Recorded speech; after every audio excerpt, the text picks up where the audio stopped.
Hi, welcome to my channel. I'm going to just touch a little bit on the opioid epidemic that we have going on, and it's really being a problem. You got people overdosing, sickness, people losing homes, families, jobs, losing lives, taking lives. This opioid epidemic is something that's not to be played with, to look at seriously, because first we have to look at what is the epidemic and what is opioids. Opioids is prescription painkillers that could consist of OxyContin, Percocets, Tramadol, morphine, fentanyl, and the list goes on and on. Then we had the illegal aspects of it is heroin, the street version of painkillers, and it's all opiates. And that word epidemic means spreading rapidly and extensively by infection and affecting many individuals that causes an outbreak, a plague, or a pandemic.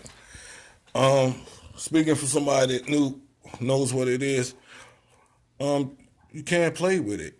You might touch it, this and that, but the main thing is that while we're using, most addicts don't want to be sick, so they'll do anything they have to rob, steal, lie, prostitute, rob, theft, shoplifting. List goes on and on and on. And in the process, what we do is destroy relationships and family. Some of them have bridges that we can't cross back over, and this is why I wanted to make this message, because I want to let somebody listening know that there's help and there's hope. Because it was a brother that told me one day, he said, if you give up today, your best day is yet to come, and that could be tomorrow. He said, your greatest day could be tomorrow, that you give up today. What I'm telling you, there's help and there's hope.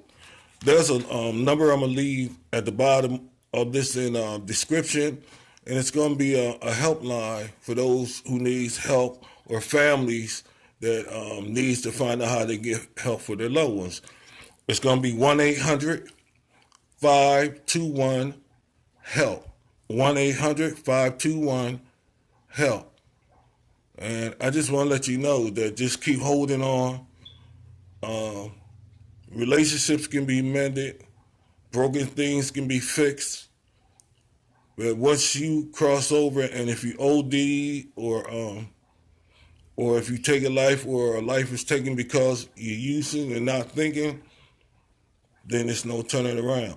But while you have this time and this day, and the reason why you're listening, because you know that you've been looking for hope, you've been looking for help, and all you have to do is just trust in faith, believe in your higher power, whoever you choose your higher power to be, trusting your higher power. Use the faith in your higher power to get you where you can. See, there's a way you can turn around. People tell you can't turn back, but you can turn around.